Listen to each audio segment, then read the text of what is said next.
Hello प्यारे बच्चों, welcome to my YouTube channel learn with Tiwari. आज हम लोग इंटर के फिजिक्स के बहुत से महत्वपूर्ण न्यूमेरिकल्स पर डिस्कस करने वाले हैं जो आपके परीक्षाओं में अक्सर पूछे जाते हैं। ठीक, जो आपके प्रीवियस ईयर क्वेश्चन बहुत सारे इसके अंदर रिपीटेड होंगे जो आपके लगभग हर साल बैक टू बैक पूछते रहते हैं।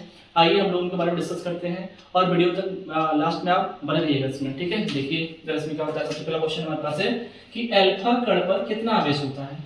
अल्फा कण पर कितना आवेश होता है, चलिए देखते हैं हम लोग। जो आपका अल्फा कण है उस पर कितना आवेश होगा, पहले हम जानते हैं हमारे पास कुछ आपके मूल कण होते हैं, जैसे इलेक्ट्रॉन होता है, प्रोटॉन होता है। ठीक है, मान लीजिए आपका अल्फा हो गया तो इलेक्ट्रॉन पे जो होता है माइनस का ही चार्ज होता है। ठीक है, जो प्रोटॉन होता है उस पर आपका प्लस का ही चार्ज होता है, जो अल्फा होता है उस पर प्लस का 2 ही चार्ज होता है। ठीक, कुछ बातें आपको दिमाग में रखनी पड़ेंगी। चलिए देखते हैं इसको हम।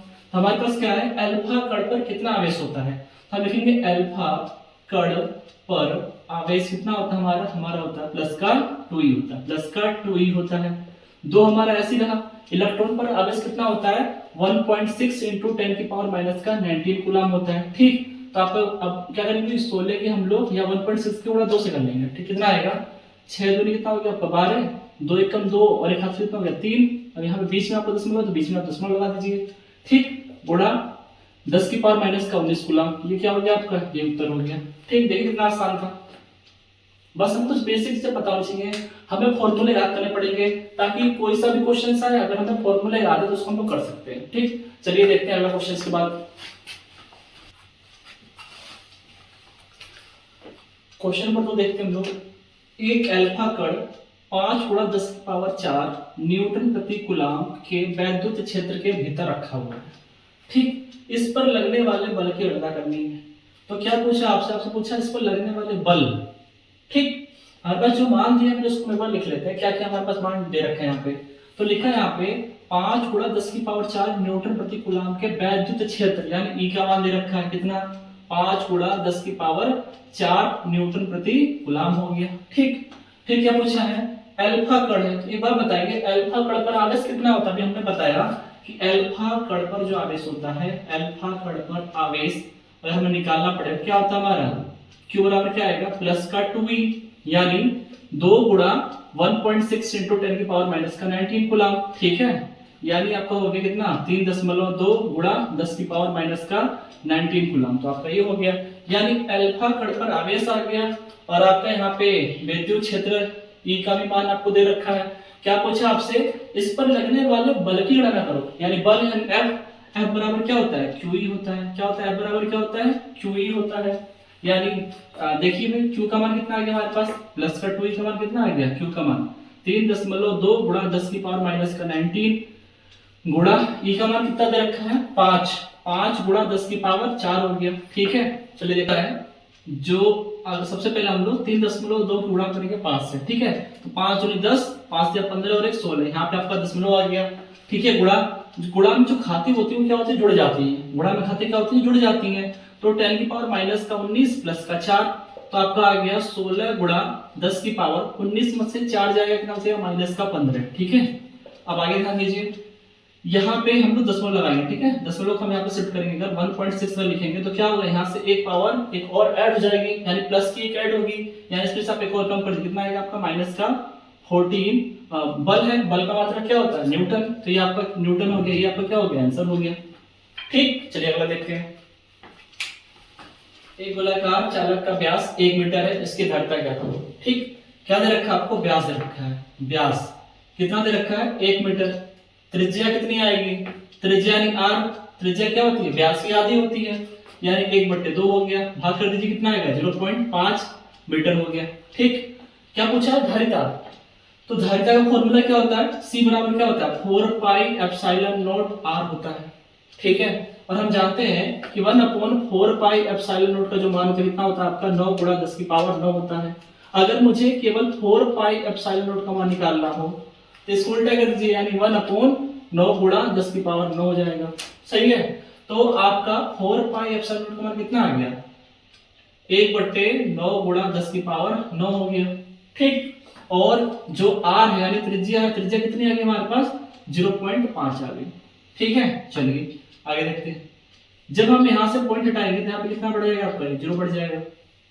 ठीक, चलिए कितना हो गया आपका, चलिए 5 बट्टे कितना आ गया यहाँ पे 9 गुणा 10 की पावर कितना हो गया, 10 हो गया। ठीक, 9 से हम 5 को भाग करते हैं तो 9 ऐसे रहा, 5 को भाग कीजिए, भाग जाएगी नहीं जाएगी, पॉइंट लगाइए। ठीक है, 0 बढ़ाइए यहाँ पे, 9 पंजे 45, फिर 5 आ गया, फिर 9 पंजे 45। ठीक है, 0 बढ़ाइए, फिर क्या आएगा, 9 पंजे 45 आएगा।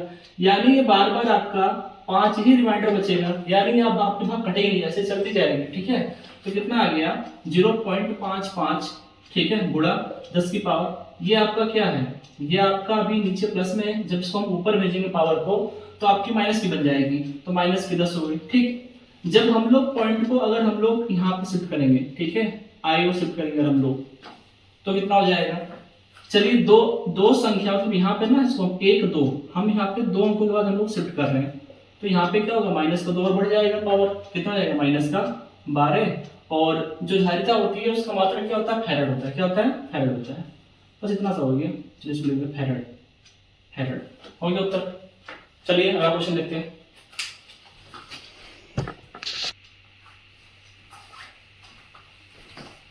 चलिए सवाल नंबर 4 देखते हैं। 10 माइक्रोफैराड का एक संधारित्र 12 वोल्ट विभव तक आवेशित किया जाता है, संधारित्र में संचित ऊर्जा कितनी होगी। ठीक है, संधारित्र में संचित ऊर्जा कितनी होगी, इसका क्वेश्चन हर बार 1 नंबर का 2 नंबर का अक्सर पूछा जाता है बोर्ड में। ठीक है, तो क्या पूछा, संधारित्र में संचित ऊर्जा, तो पहले हमें इसका फॉर्मूला याद होना चाहिए। ठीक है, फॉर्मूला होता है इसका आपका U बराबर हाफ CV²। जो फॉर्मूले आ रहे हैं उनको आप नोट कर लीजिएगा, बहुत इंपॉर्टेंट फॉर्मूले हैं। ठीक है, U बराबर क्या होता है, हाफ CV² होता है। चलिए क्या दिया है, 10 माइक्रोफैराड का एक संधारित्र। ठीक है, यानी आपका C का मान दे रखा है कितना, 10 माइक्रोफैराड। ठीक, इसको हम चेंज कर लेते हैं फैराड में, कितना होगा आपका 10 गुणा 10 की पावर माइनस का 6 फैराड हो जाएगा। ठीक है, जब भी हम लोग माइक्रोफैराड को फैराड में चेंज करते हैं तो क्या 10 गुणा माइनस 10 की पावर माइनस 6 से हम लोग क्या करते हैं, गुणा कर देते हैं। ठीक है, चलिए आगे ध्यान देते हैं। 12 वोल्ट विभव तक आवेशित किया जाता है, यानी आपको विभव का मान दे रखा है, यानी V का मान दे रखा है कितना, 12 वोल्ट दे रखा है। ठीक, क्या पूछा आपसे, संधारित्र में संचित ऊर्जा, हम लिखेंगे संधारित्र में संचित ऊर्जा, संचित ऊर्जा। ठीक है, संधारित्र में संचित ऊर्जा फॉर्मूला क्या होता है, हाफ CV²। ठीक है, हाफ ऐसे ही रहा, C का मान कितना है 10 गुणा 10 की पावर माइनस का 6। ठीक है, और B का मान कितना हो रहा है 12 है, तो 12 का हमने क्या कर दिया, स्क्वायर कर दिया। ठीक है, ये हमारा हाफ ऐसे ही रहा, 10 गुणा 10 की पावर माइनस 6 से रहा, 12 को 2 बार लिख दिया। ठीक है, 12 गुणा 12, 2 से काटिए 6 बार में काटिए। ठीक है, 12 से कितना होता है आपका 72 होता है, 72। ठीक, 72 की आप 10 से गुणा कीजिए तो कितना हो गया आपका 720 गुणा 10 की पावर कितना आ गया, माइनस का 6 आ गया। ठीक, अब हम लोग पॉइंट यहाँ लगाएंगे, यानी हम लोग लेफ्ट में पॉइंट शिफ्ट कर रहे हैं। जब हम लोग लेफ्ट में पॉइंट को शिफ्ट करते हैं तो क्या होता है, आपकी पावर बढ़ जाती है। ठीक है, कितनी संख्या है भाई, मतलब दशमलव में कितनी संख्या है, 2 है, तो आपका क्या होगा 10 की पावर माइनस 6 प्लस का 2 कर दो आप यहाँ पे। ठीक है, कितना होगा आपका 7.20 गुणा 10 की पावर माइनस का 4। ऊर्जा का मात्रा क्या होता है, जूल, ये आपका जूल आ गया, ये आपका उत्तर हो गया। ठीक, यानी आपको फॉर्मूला इसमें याद करना था, हाफ CV²। जो आपको दिया है फिर उसको राइट कीजिए, और जो फॉर्मूला है फॉर्मूला आपको पहले आप याद कीजिए, उसके बाद बस मान रखिए और कैलकुलेशन करनी है, निकल जाएगा आपका। ठीक, चलिए अगला क्वेश्चन देखते हैं हम लोग।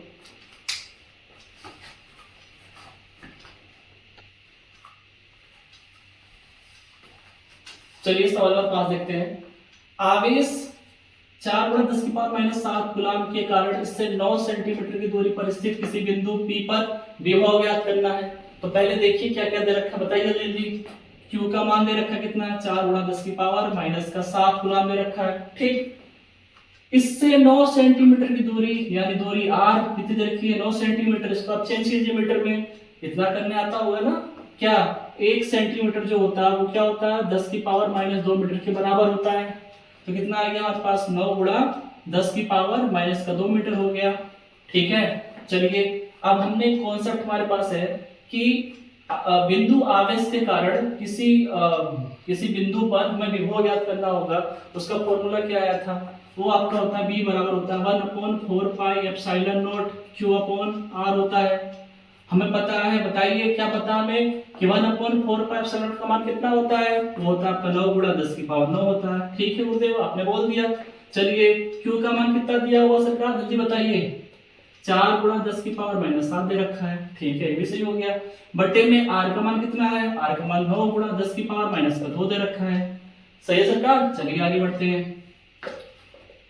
9 से 9 आपका कट गया, कितना बचा ऊपर, 4 × 10 की पावर कितनी है, 9 है, गुणा 10 की पावर कितनी हो गई, -7 है। इसको भी आप ऊपर लेके जाइए, नीचे माइनस है, ऊपर जाके क्या हो जाएगा आपका प्लस हो जाएगा। ठीक है, गुणा में घाते क्या होती है सरकार, जुड़ जाती हैं, सबको जोड़ दो। 9 हो गया, इसको जोड़ो -7 हो जाएगा, इसको जोड़ो प्लस का 2 हो जाएगा। ठीक है, 4 × 9 में 7 गया 2 और 2 कितना हो गया आपका 4 आ गया। ठीक, विभव का मात्रा क्या होता है, वोल्ट होता है, वोल्ट हो गया, ये आपका हो गया उत्तर। चलिए अगला क्वेश्चन देखते हैं। 12 पिकोफैरेड का एक संधारित्र 50 वोल्ट की बैटरी से जुड़ा हुआ है। संधारित्र में कितनी स्थिर वैद्युत ऊर्जा संचित होगी। ठीक है, क्या दे रखा हमारे पास, 12 पिकोफैरेड का एक संधारित्र, यानी C बराबर दे रखा है 12 पिकोफैरेड दे रखा है। ठीक है, इसको हम चेंज करेंगे सबसे पहले फैरेड में। तो आपका एक जो पिकोफैरेड होता है वो कितना होता है, 10 की पावर -12 फैरेड के बराबर होता है। ठीक, तो आपका हो जाएगा कितना, 12 × 10 की पावर -12 फैरेड आपका हो गया संधारित्र। ठीक है, क्या पूछा, क्या दे रखा आगे, 50 वोल्ट की बैटरी से जुड़ा हुआ है, यानी V का मान कितना है, 50 वोल्ट है। क्या पूछा आपसे, संधारित्र में कितनी स्थिर वैद्युत ऊर्जा संचित होगी, यानी आपका U बराबर कितना होता है, हाफ CV², हाफ ऐसी रहा। C का मान कितना आ गया, 12 × 10 की पावर -12 हो गया। ठीक है, और कितना, V का मान कितना दे रखा है, 50 का क्या हो गया, स्क्वायर हो गया। ठीक, चलिए 1/2 ऐसे रहा, 12 × 10 की पावर -12 ऐसे रहा। ठीक है, जो स्क्वायर इसको हम 2 बार ही लेते हैं, 50 × 50 हो गया। ठीक, 2 से काटते इसको हम लोग, कितना आएगा आपका, 2 × 2। ठीक है, और 2 से काटो इसको 6 बार कट गया। ठीक, अब हम गुणा कर लेते हैं, कितना आएगा हमारे पास, 5 × 5 = 25, यानी 50 × 50 आपका 2500 हो गया। 2500 × 6 से कीजिए, यानी 25 × 6 से कीजिए, कितना आ गया, 6 × 5 = 30, 3 लगा आपका, 6 × 2 = 12 और 3 कितना हो गया आपका 15। ठीक, कितना हो गया आपका 150, तो ये हो गया, बाकी 2 जीरो आपके ये हो गए, गुणा 10 की पावर -12 हो गया। ठीक, चलिए 1.5। अब देखिए इसके बाद है, हमने यहाँ पॉइंट लगाया, कितनी संख्या है, 1 2 3 4, यानी 10 की पावर +4 हो गई। ठीक है, गुणा 10 की पावर -12, गुणा में खाते क्या होती हैं, गुणा में खाते क्या होती हैं, जुड़ जाती हैं। तो 1.5 × 10 की पावर, देखिए 12 में से -12 में से 4 जाएगा, -8 बचेगा। और ऊर्जा का मात्रा क्या होता है, जूल होता है, आपका जूल आ गया, यही क्या हो गया आपका उत्तर हो गया। ठीक,